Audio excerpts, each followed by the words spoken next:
بسم اللہ الرحمن الرحیم ان اللہ و ملائکتہ یصلون علی النبی یا ایھا الذین آمنوا صلوا علیہ وسلموا تسلیما اللہم صلی علی محمد وعلی آل محمد وبارک وسلم۔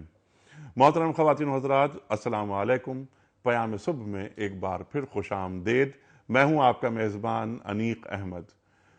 کل الحمدللہ عالم اسلام کا نمائندہ اجتماع عرفات کے میدان میں یوم عرفہ حجاج کرام پہنچے۔ سرکار دو عالم صلی اللہ علیہ وآلہ وسلم فرماتے ہیں کہ الحج عرفہ۔ خدا کا شکر ہے کہ تمام انتظامات بہت اچھے اور یہ ایک بہت بڑا مرحلہ یہ طے ہوا، اور اس وقت مزدلفہ میں رات گزار کر کھلے آسمان کے نیچے حجاج کرام رمی کے لیے تشریف لے جا رہے ہیں۔ خواتین و حضرات، رمی کے بعد نہر ہے، یعنی قربانی ہے، قربانی کے بعد حلق ہے، بالوں کو منڈوانا ہے، یا مقصرین کی جو بات قرآن کریم ارشاد فرماتا ہے کہ بالوں کو چھوٹا سا تھوڑا سا اسے ایک ایک پور کٹوا لینا ہے 3-4 جگہوں سے، وہ بھی ہم بات کریں گے۔ رمی ہو گئی، پھر نہر ہو گیا، اس کے بعد حلق ہو گیا، اور حلق کے بعد پھر جو دوسرا اہم کام ہے، یعنی وقوف عرفات کے بعد طواف زیارت۔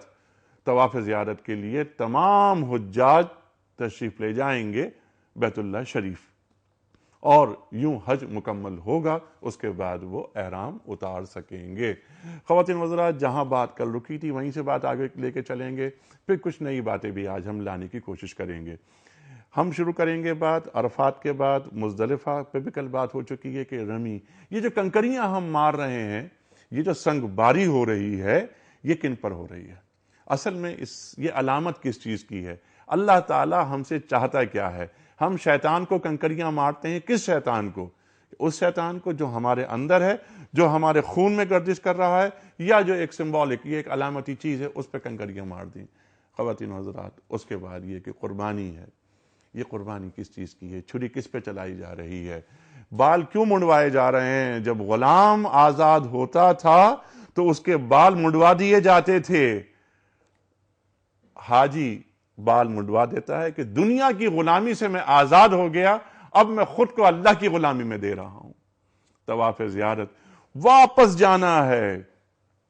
دنیا میں کہیں بھی چلا جاؤں، واپس مجھے اسی گھر کی طرف آنا ہے۔ اس پہ تفصیل سے بات کریں گے۔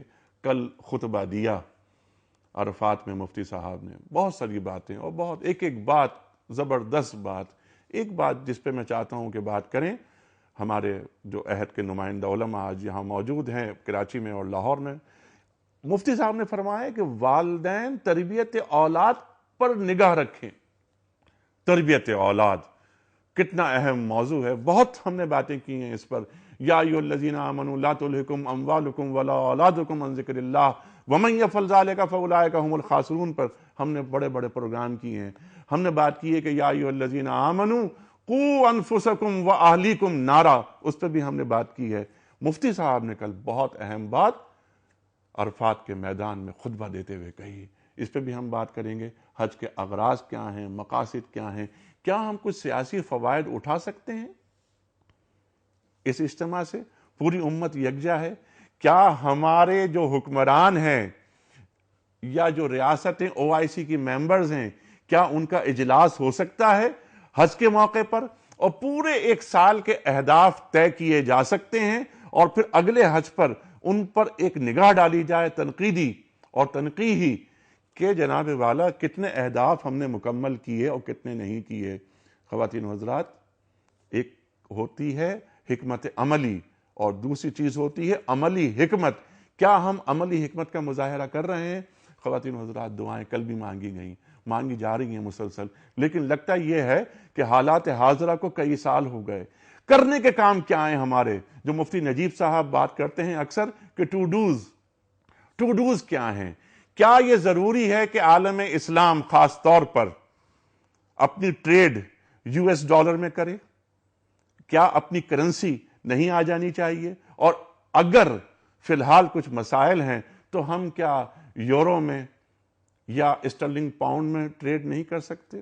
کیا یہ ضروری ہے کہ ٹریڈ امریکہ کے ڈالر کے تحت ہو؟ کیونکہ جو بھی ٹریڈ ہوگی اور جو بھی ایگریمنٹ ہوگا، جو بھی ٹرانزیکشن ہوگی، وہ وایا نیو یارک ہوگی اور ایک اماؤنٹ کٹے گی۔ کیا ہم نادانستگی میں یا دانستگی میں ہم طاغوتی قوتوں کے ہاتھ تو مضبوط نہیں کر رہے؟ اور خواتین و حضرات، کل پاکستان میں عید کا دن ہے۔ اقبال فرماتے ہیں کہ عید آزاداں شکوہ ملک و دین، عید محکومہ ہجوم مومنی۔ کل جو ہم عید منائیں گے تو وہ شکوہ ملک و دی ہوگا یا صرف ہجوم مومنی ہوگا؟ بات کریں گے تفصیل کے ساتھ۔ کراچی میں تشریف فرما ہے محترم ڈاکٹر محسن نقوی صاحب۔ سب آپ سے واقف خواتین و حضرات، ہمارے ملک کا بڑا محبوب اور مقبول نام، عہد کا لمس آج کی گفتگو میں، سابق ممبر اسلامی نظریاتی کونسل۔ خواتین و حضرات، پاکستان میں پڑھا، پاکستان کے باہر پڑھا، پاکستان میں پڑھایا، پاکستان کے باہر پڑھایا۔ ڈاکٹریٹ آپ کا نارتھ کیرولینا سے، کمپیریٹیو اسٹڈیز آف ریلیجن آپ کی تھیسس کا عنوان۔ خواتین و حضرات، لاہور میں تشریف فرما ہے۔ میں کیا آپ کے تعلق سے عرض کروں، میری محبوب شخصیت محترم ڈاکٹر سرفراز ایوان صاحب۔ ڈاکٹر صاحب السلام علیکم۔ وعلیکم السلام ورحمۃ اللہ وبرکاتہ۔ بہت شکریہ ڈاکٹر صاحب، آپ کو خوش آمدید کہتے ہوئے پروگرام کا آغاز کرتے ہیں اللہ تعالیٰ کے بابرکت نام سے۔ سورہ مائدہ آیت نمبر 97۔ اعوذ باللہ من الشیطان الرجیم، بسم اللہ الرحمن الرحیم۔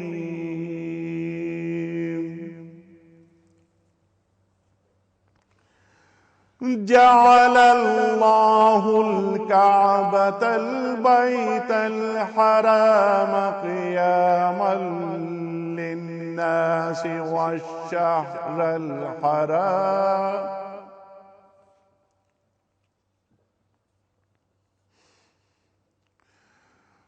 جعل اللہ الکعبۃ البیت الحرام قیاما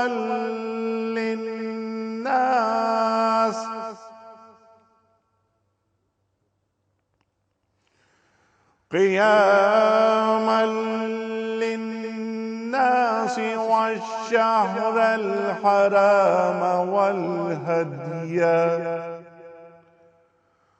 والهدي والقلائد ذلك لتعلموا أن الله يعلم ما في السماوات وما في الأرض وأن اللہ بكل شيء علیم۔ صدق اللہ العظیم۔ ترجمہ۔ اللہ تعالیٰ نے کعبے کو، جو کہ ادب کا مکان ہے، لوگوں کے قائم رہنے کا سبب قرار دے دیا، اور عزت والے مہینے کو بھی، اور حرم میں قربانی ہونے والے جانوروں کو بھی، اور ان جانوروں کو بھی جن کے گلے میں پٹے ہوں۔ یہ اس لیے کہ تم اس بات کا یقین کر لو کہ بے شک اللہ تعالیٰ تمام آسمانوں اور زمین کے اندر کی چیزوں کا علم رکھتے ہیں، اور بے شک اللہ تعالیٰ سب چیزوں کو خوب جانتے ہیں۔ صدق اللہ العظیم۔ خواتین و حضرات، پوچھے گئے سوال کا درست جواب اور آج کا سوال، اس کے بعد میں آپ کی خدمت میں ایک سفر نامہ ہے اللہ، کعبہ اور بندہ، اس کے تعلق سے بھی تھوڑی سی بات کروں گا۔ خواتین و حضرات، کل کا سوال یہ تھا کہ مینا میں واقع 3 جمرات کو کنکریاں مارنے کو کیا کہا جاتا ہے؟ صحیح جواب ربی۔ آج کا سوال نوٹ فرما لیجئے۔ 10 ذی الحج کو جس دن قربانی دی جاتی ہے اس دن کو کیا کہا جاتا ہے؟ 3 آپشنز: یوم نہر، یوم عرفہ یا یوم الترویہ؟ صحیح جواب روانہ فرمانے کے لیے ہمارے فون نمبرز ہیں 009221343000980 اور 981۔ ہمارا ای میل ایڈریس ps@duniatv.tv اور ہمارا SMS کا نمبر 3031۔ خواتین و حضرات، اللہ تعالیٰ ہر شخص کو بیت اللہ شریف لے جائے، روز رسول کریم صلی اللہ علیہ وآلہ وسلم پر سلام پیش کرنے کی سعادت نصیب فرمائے۔ اللہ اکبر، اللہ اکبر۔ حج لوگ کرنے جاتے ہیں، واپس آتے ہیں، اور کبھی کبھی کوئی سفر نامہ لکھا جاتا ہے۔ میں اکثر ایک بات کہتا ہوں کہ یہ سفر نامہ قلم سے نہیں لکھا جاتا، یہ دل سے لکھا جاتا ہے۔ اس میں ذہن سے زیادہ دل استعمال ہوتا ہے۔ خواتین و حضرات، ایسا ہی ایک سفر نامہ لکھا ہے ہمارے دوست ڈاکٹر آصف محمود جاہ نے۔ عنوان ہے اس کا اللہ، کعبہ اور بندہ، اور انہوں نے لکھا ہے کہ بیت اللہ اور روضہ رسول کریم صلی اللہ علیہ وآلہ وسلم کی چھاؤں میں بیٹھ کر لکھا گیا سفر نامہ حجاز۔ یہ تعلق رکھتا ہے پڑھنے سے۔ میں گزارش کروں گا ان افراد سے جنہوں نے اب تک اسے نہیں پڑھا، اس کے کئی ایڈیشن آ چکے ہیں الحمدللہ۔ دیکھیے یہ کتنی اچھی بات ہے کہ ہم ایک شکایت کرتے ہیں کہ ہمارے یہاں پڑھنے پڑھانے کا رواج اب کم ہوتا جا رہا ہے۔ اچھی کتاب آئے گی، اس میں اتنی کشش ہوگی کہ لوگ خود اس طرف مائل ہوں گے۔ خواتین و حضرات، اللہ، کعبہ اور بندہ، یہ حج کا سفر نامہ ہے ڈاکٹر آصف کا۔ ضرور اسے دیکھیے گا اور ضرور اسے پڑھیے گا، آپ کو بہت اس میں تاثیر محسوس ہوگی۔ خواتین و حضرات، پروگرام کا آغاز کرتے ہیں۔ ڈاکٹر سرفراز ایوان صاحب کی طرف میں چل رہا ہوں۔ ڈاکٹر صاحب، یہ فرمائیے آپ کہ کل ہم عرفات سے مزدلفہ کی طرف گئے، رات ہم نے وہاں گزاری حجاج کرام نے، اور کل اس پہ بھی آپ نے گفتگو فرمائی۔ اب آج صبح رمی ہو رہی ہے، رمی کے لیے جا رہے ہیں، قافلے روانہ ہیں، کنکریاں رات کو چن لی گئی ہیں مزدلفہ سے۔ یہ رمی کیا ہے؟ اس کی حکمت کیا ہے؟ اس کا تصور کیا ہے؟ یہ کس چیز کی علامت ہے ڈاکٹر صاحب؟ بسم اللہ الرحمن الرحیم۔ اللہ تعالیٰ آپ کو جزائے خیر دے۔ ابھی آپ آصف محمود جاہ صاحب کی کتاب کا ذکر کر رہے تھے۔ انہوں نے اپنی کتاب میں بندے کا تعلق کعبہ کے ذریعے سے اپنے اللہ سے جوڑنے کی کوشش کی ہے، اور اس کتاب میں یوں سمجھیے کہ انگلی پکڑ کر یہ حاجی کو اپنے ساتھ ساتھ لے کے چلتے ہیں، مدینہ منورہ میں بھی اور مکہ مکرمہ میں بھی۔ اللہ انہیں جزائے خیر دے۔ حجاج کرام مزدلفہ ٹھہرے رہے، اور مزدلفہ نے پوری امت کو مساوات کا درس دیا کہ جہاں ایک 20ویں 21ویں 22ویں گریڈ کا آفیسر زمین پہ لیٹا ہوا ہے، وہیں اس کا خادم بھی اس کے ساتھ لیٹا ہوا ہے۔ تھوڑی سی ترمیم کے ساتھ ہم یہ کہہ سکتے ہیں کہ ایک ہی زمین پہ پڑے ہیں محمود و ایاز، نہ کوئی بندہ رہا نہ کوئی بندہ نواز، دونوں ایک ہی زمین پہ پڑے ہیں۔ مساوات کا درس گویا دیا جا رہا ہے۔ اس کے بعد ہم مینا کی طرف بڑھے ہیں۔ ذرا غور کیجئے کہ مینا میں جب ہم پہنچتے ہیں تو جمرہ عقبہ پر آ کر لبیک کا اختتام ہوتا ہے۔ اب تک ہم مسلسل تلبیہ پڑھتے رہے، لبیک اللہم لبیک کا ترانہ مسلسل لوگوں کی زبانوں پہ جاری رہا۔ یہاں پہنچ کر لبیک ہم نے ختم کیا اور رمی کے لیے تیار ہوئے۔ لبیک میں آپ نے دیکھا کہ ہم نے اس عقیدے کا استحضار کیا کہ پروردگار تو اپنے علم اور قدرت کے ساتھ ہر وقت حاضر ہے، یقیناً موجود ہے۔ وَهُوَ مَعَكُمْ أَيْنَمَا كُنْتُمْ، تم جہاں کہیں بھی ہو وہ اللہ تمہارے ساتھ ہے۔ مَا يَكُونُ مِن نَجْوَىٰ ثَلَاثَةٍ إِلَّا هُوَ رَابِعُهُمْ، 3 سرگوشیاں کرتے ہیں تو چوتھا ان کے ساتھ ان کا اللہ ہے۔ وَلَا خَمْسَةٍ إِلَّا هُوَ سَادِسُهُمْ، 5 سرگوشیاں کرتے ہیں تو چھٹا ان کے ساتھ اللہ ہے۔ وَلَا أَدْنَىٰ مِن ذَلِكَ وَلَا أَكْثَرَ إِلَّا هُوَ مَعَهُمْ أَيْنَمَا كَانُوا، تھوڑے ہوں یا زیادہ ہوں، جہاں کہیں بھی ہوں اللہ اپنے علم اور قدرت کے ساتھ ان کے ساتھ ہے۔ اس عقیدے کا استحضار ہم لبیک کے ذریعے سے مسلسل کر رہے تھے کہ پروردگار تو ہر جگہ حاضر ہے، ہم تیرے حضور میں حاضر ہو رہے ہیں اور حضوری کی کیفیت چاہتے ہیں۔ جو ہی تلبیہ ختم ہوا، یہاں آ کے جمرہ عقبہ پر آ کر ہم نے 7 کنکریوں کے ذریعے سے اللہ تعالیٰ کے حضور میں یہ اظہار کرنا چاہا کہ پروردگار تو نے ہم سے یہ عہد لیا تھا، یا بنی آدم اللہ تعبدوا الشیطان، اے بنی آدم الم عہد الیکم یا بنی آدم اللہ تعبدوا الشیطان، اے بنی آدم کیا میں نے تم سے یہ عہد نہیں لیا تھا کہ تم شیطان کی بندگی نہیں کرو گے؟ ان الشیطان لکم عدو فاتخذوہ عدوا، شیطان تمہارا دشمن ہے، اسے دشمن بنا کے رکھنا ہے۔ اس شیطان سے اظہار لا تعلقی کے لیے ہم ایک یوں کہہ لیجئے کہ رمی جب کرتے ہیں تو جو بسم اللہ اللہ اکبر کہہ کر رغمن للشیطان ورزن للرحمن، شیطان سے لا تعلقی کے اظہار کے لیے اور اللہ تعالیٰ کی رضا اور خوشنودی کے لیے ہم گویا اظہار کرتے ہیں کہ آئندہ پوری زندگی شیطان سے اپنے تعلق کو توڑ کر اپنے رحمان سے اپنے تعلق کو مضبوط کریں گے، شیطان سے اپنا رشتہ توڑ کر اپنے رب سے اپنے رشتے کو مضبوط کریں گے۔ یہ علامتی ایک گویا نشان ہے، اس کو ہم نے شیطان کا نام دیا ہے، بڑا شیطان، چھوٹا شیطان، درمیانہ شیطان، ورنہ اس کو عربی میں تو جمرہ اولا اور جمرہ وسطیٰ اور جمرہ عقبہ کہتے ہیں۔ جمرہ عقبہ پر یہ رمی دراصل اس بات کا اظہار ہے کہ ہم اپنی عملی زندگی میں آئندہ شیطان سے لا تعلقی کا اظہار کرتے ہیں، اس کی پیروی سے لا تعلقی کا اظہار کرتے ہیں، اس کے نقش قدم پر اور اس کی ہدایات پر چلنے سے اپنے آپ کو بچائیں گے اور پروردگار کے ساتھ اپنے تعلق اور رشتے کو مضبوط کریں گے۔ یوں یہ رمی پہلی جو ہے یہ گویا عملاً پہلا اظہار ہے، اور یہ اظہار مسلسل اگلے ایک دن اور پھر دوسرے دن مسلسل ہوتا رہے گا، اور اس اظہار میں مزید ہم مضبوطی لاتے چلے جائیں گے، اور یہ اظہار بڑھتا چلا جائے گا تاکہ آئندہ کی پوری زندگی اس بات کو ہم طے کر لیں کہ ہم شیطان سے ہٹ کر رحمان کے راستے پر چلتے ہوئے زندگی گزاریں گے۔ سبحان اللہ سبحان اللہ، ہم شیطان کے راستے پہ نہیں چلیں گے، ہم شیطان کی اتباع نہیں کریں گے۔ قرآن کریم ارشاد فرماتا ہے کہ لا تتبعوا خطوات الشیطان۔ اس پہ مزید آگے بات بڑھائیں گے۔ خواتین حضرات، صرف ایک بات میں یہاں عرض کرتا چلوں کہ ہم درمیان میں جیسے ابھی ہم نے ویڈیوز دکھائے آپ کو، ڈائریکٹ کٹ کیا ہم نے سعودیہ کی جانب، اور جو اس وقت مناسک ادا ہو رہے ہیں اور جو حجاج کرام کی مصروفیات ہیں وہ بھی ہم درمیان میں ویژولی آپ کو دکھاتے رہیں گے۔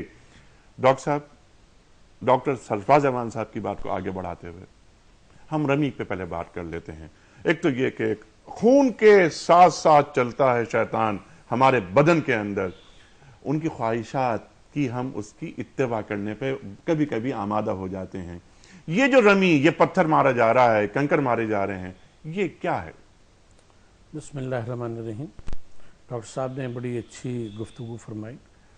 بنیادی طور کے اوپر حج کا ایک کہنا چاہیے کہ روحانی پہلو اور اس کی ایک تفہیم ہے۔ ٹھیک، ایک تو یہ کہ مناسک ہیں کہ آپ کو یہ کرنا ہے، یہ کرنا ہے، یہ کرنا ہے، اس کے ساتھ ساتھ سمجھنے کی بات ہے۔ ٹھیک، جو لبیک اللہم لبیک کی بات کر رہے تھے، طواف کی بات ہوئی، صفا مروہ پہ سعی کی بات ہوتی ہے، وہ سب ہوتا ہے۔ اس کے بعد جب مزدلفہ میں اس میں لیٹ جاتے ہیں، ایک ہی صف میں کھڑے ہو گئے، محمود و ایاز والی جو بات تھی، وہ بنیادی طور پہ اپنے نفس کی موت کا اظہار ہے کہ پروردگار، ہم تیرے احکام پہ عمل کرتے ہوئے اب ہم نے اپنے نفس کو ختم کر لیا ہے، ہم گویا میدان حشر میں ہیں اور ہم نے اپنا نفس کی موت ہمارے واقع ہو گئی۔ بالکل آپ ہی کی بات کو آگے بڑھاتے ہوئے سبحان اللہ، کیا اچھا جملہ کہ نفس کی موت۔ اور جب ہم دو کپڑوں میں احرام میں چلے جاتے ہیں تو ہم فرقہ بازی کی موت کا اعلان کر دیتے ہیں کہ نہ کوئی فرقہ ہوگا، ہم صرف ہوا سماکم المسلمین۔ بالکل۔ اب جب نفس کی موت ہو گئی تو نفس کی اب زندگی کیا شروع ہوگی؟ کیونکہ نبی پاک صلی اللہ علیہ وسلم کی حدیث ہے کہ ایک سوائے ابو داؤد کے تمام اس میں آئی ہے، صحیح ستہ میں، صحیح خمسہ میں آئی ہے یہ کہ حج جب انسان کر لیتا ہے تو ایسے پلٹتا ہے جیسے ماں کے پیٹ سے پیدا ہوا۔ تو اب جو نفس کی موت کے بعد انسان کی زندگی شروع ہوتی ہے تو وہ کہاں سے شروع ہوگی؟ وہ رمی جمرات سے شروع ہوگی۔ سبحان اللہ۔ سب سے پہلے اپنے نفس کی موت کے بعد جو آپ کو کرنا ہے، کیونکہ وہ ایسی چیز ہے کہ آپ اگر نفس کی خواہشات کے اوپر غور کریں تو وہ ہمیشہ خارج میں متمثل ہوتی ہیں، ان کی تمثیل خارج میں کرتی ہے۔ انسان کو نفس جو ہے وہ برائی کے اوپر ابھارتا ہے، ٹھیک ہے، دولت کے حصول کی طرف ابھارتا ہے تو وہ رشوت کے رقم کے طور کے اوپر اس کے سامنے آتی ہے۔ کوئی خواہشات نفس میں مبتلا ہوتا ہے تو وہ کسی عورت کی شکل میں اس کے سامنے آتی ہے۔ اس طرح سے جو خارجی وہ ہے خارج میں متمثل اس کے لیے ہوا کرتی ہے، تو اصلاً اندر کا اظہار ہوا کرتا ہے۔ تو اب جب اس کو کنکریاں مارتے ہیں تینوں شیاطین کو، تو وہ بنیادی طور پہ تین ہم سمجھتے ہیں کہ بڑی باتیں۔ سب سے پہلے انسان کا نفس توحید سے برگشتہ ہو کے شرک کی طرف جانا چاہتا ہے کہ ہر لمحے اللہ کے سوا کسی اور کی مدد جو ہے اس کو حاصل ہو جائے۔ دوسری چیز جو ہے وہ دین اور عقیدے سے متعلق نبی پاک صلی اللہ علیہ وآلہ وسلم کا پیغام جو ہے، اس سے ہٹ کر ہم کوئی دوسرا نظریہ، کوئی دوسری چیز جو ہے اس کو چن لیں۔ اور تیسری چیز جو ہے وہ یہ کہ اپنی زندگی کو ہم ایک آزادی کے ساتھ اور شیطان کے اس کے ساتھ گزاریں۔ تو یہ تین باتیں اگر ٹھیک ہو جائیں، شرک سے ہٹ کر توحید کی طرف چلے جائیں، تو یہ جو جمرہ عقبہ کو گویا کہ کنکریاں ماری جاتی ہیں یا وسطیٰ کو ماری جاتی ہیں، اس کو ماری جاتی ہیں، تو بنیادی طور کے اوپر یہ پلٹنا ہے توحید کی طرف، نبی پاک صلی اللہ علیہ وسلم کے پیغام کی طرف، اور نفس کی زندگی یعنی اللہ تبارک و تعالیٰ اور نبی پاک صلی اللہ علیہ وسلم کی اطاعت کی طرف۔ تو زندگی کا جو اظہار ہے وہ بنیادی طور کے اوپر مار کے ہم تینوں کو کنکریاں مار کے ہم اپنی اصلیت کی طرف کہ جس میں تکریم بنی آدم ہے اس کی طرف پلٹنا ہے بنیادی طور۔ یہ آپ نے تین کا جو ایک علامت اور یہاں لے کر آئے تو میں، اور پھر نفس کی موت، پھر نفس مطمئنہ، تو نفس لوامہ، نفس امارہ اور نفس مطمئنہ کی طرف بات چلی جاتی ہے، اور بس نفس سے مطمئنہ جسے حاصل ہو گیا، سبحان اللہ، اس کو عرض کر دیں پھر ارشاد آپ نے۔ دیکھیے آگے رمی جمرات کے بعد جو دو چیزیں ہیں، تو اس میں قربانی اب آ جاتی ہے، نہر آ جاتا ہے۔ قربانی بنیادی طور کے اوپر آپ دیکھیں جو جیسا بتایا گیا کہ حضرت ابراہیم علیہ السلام کے اس کی سنت کی گویا کہ ادائیگی ہے، تو وہاں وہ اپنی، اور سب سے جو قوی انسان کی جذبہ ہوتا ہے وہ اپنی اولاد کے لیے سب کچھ کر گزرنے کو تیار ہوتا ہے، تو ان کو وہ ذبح کرنے کے اوپر تیار ہو گیا حضرت اسماعیل علیہ السلام کو، تو اس کے بدلے قربانی لائی گئی۔ یہاں جب ہم اس کو قربان کرتے ہیں تو گویا ہم اس بات کا اظہار کر رہے ہیں کہ جو قوی ترین ہمارے لیے جذبات ہوں گے جن چیزوں کے لیے، گویا قربانی جو ہے ایک تو اولاد کے بدلے ہے، اور دوسرے مال کی قربانی بھی ظاہر ہے کہ انسان جو جانور ہے اس کو خریدتا ہے، تو مال اور اولاد دو چیزوں کو فتنہ قرار دیا گیا، تو وہ قربانی ہے۔ اس کے بعد جو حلق کی آپ نے بات کی اور شاعر اس میں ہے، مناسک میں سے ہے، تو آپ نے بات کی اس کی کہ غلام کو جب آزاد کیا جاتا تھا، غلام کو تو جب آزاد کیا جاتا تھا وہ تو تھا ہی یہی، لیکن جب بچہ پیدا ہوتا ہے تو اس کا جب عقیقہ کیا جاتا ہے، بال منڈائے جاتے عقیقہ کے معنی بھی آزادی کے ہیں، تو اس کے بال منائے جاتے ہیں۔ تو یہ جو موت ہوئی ہے جو مزدلفہ میں اور عرفات میں رات گزار کی جو موت نفس کی واقع ہوئی ہے، تو اب اس کا عقیقہ جو ہے وہ بنیادی طور پہ کیا جاتا ہے کہ اب یہ نئی پیدائش ہے۔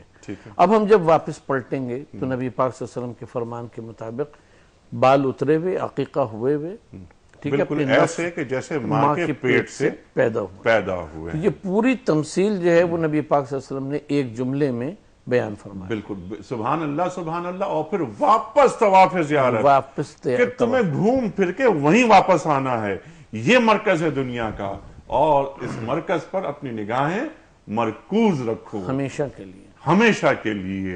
جو آپ نے آیت مبارکہ تلاوت فرمائی اس میں قیامن للناس، اللہ صرف مسلمانوں کا قیام نہیں، لوگوں کا قیام جو ہے وہ اسی میں بقا، اسی میں موجود ہے، اس پہ بات کریں گے یقیناً۔ اور اقبال کا شعر یاد آ جاتا ہے فوراً کہ مکے نے دیا خاک جنیوا کو یہ پیغام، جمعیت اقوام کہ جمعیت عالم، وہی جو ناس کی آپ بات آپ نے کی، اور ہمارے رسول صلی اللہ علیہ وسلم رسول للناس جميعا۔ ٹھیک، ڈاکٹر صاحب کی جو بات مفتی ڈاکٹر صاحب نے اٹھائی، یہ بڑی اہم بات، یہاں پر ہم یہ جو رمی کے بعد جب آگے چلتے ہیں، نفس کی موت ہوتی ہے، بلکہ نفس کا ذبیحہ ہو جاتا ہے، ہم نفس کو اٹھا کے باہر پھینک دیتے ہیں اور دعا مانگتے ہیں، ارادہ کرتے ہیں اور اللہ تعالیٰ سے عہد مانتے ہیں کہ ہم شیطان کی پیروی نہیں کریں گے۔